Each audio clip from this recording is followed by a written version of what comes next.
रबीउल अव्वल का महीना शुरू होते ही ईद मिलादुन नबी सल्लल्लाहु अलैहि वसल्लम का जश्न मनाने की तैयारियां जोरों शोर से जारी हैं। मुकद्दस मकामात की तस्वीर वाली झंडियां अवेजा की जा रही हैं। उलमाए कराम ने झंडियों की बेअदबी के हवाले से अवाम को मोहतात रहने की हिदायत कर दी है। लाहौर से मलिक मुश्ताक की ये रिपोर्ट।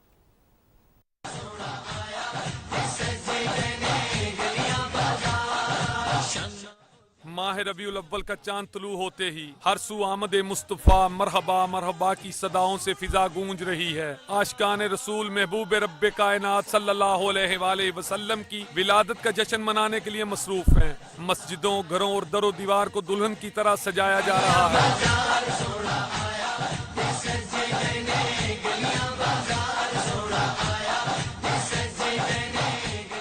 आराइश और ज़िबाइश के लिए रंग बिरंगी झंडियां और बरकी कुमकुमे इस्तेमाल किए जा रहे हैं। खाना काबा और गुम्बद खिजरा की तस्वीर वाले पोस्टर्स, जबकि नालैन मुबारक वाली झंडियां भी जगह जगह आवेजा की जा रही हैं। उलमा इकराम ने खबरदार किया है कि मुकद्दस मुकामात की तस्वीर वाली झंडियों का जमीन पर गिरना सरासर बेअदबी है। बेअदबी का शायबा तक न हो, ये बड़ा जरूरी है। ये हुजूर के मिलाद का की निस्बत से ये झंडियाँ लगी हुई हैं, इनका एहतराम जरूरी है। ऐसी झंडियाँ जिनके ऊपर जश्न मिलादुन नबी मुबारक लिखा हो, उसको लगाने से मुकम्मल तौर पर परहेज करें, और ये बेअदबी है। आशिकान रसूल को चाहिए कि वो विलादत बासादत के मौके पर मोहब्बत का इजहार जरूर करें, लेकिन इसके साथ साथ अदब को भी मलहूज़ खातिर रखें। हजूर सल्लल्लाहु अलैहि वसल्लम का मिलाद जोशो खरोश से जरूर मनाएं, लेकिन हम पर लाजिम है कि हजूर की निस्बत से जुड़ी किसी चीज की बेहुरमती ना होने पाए।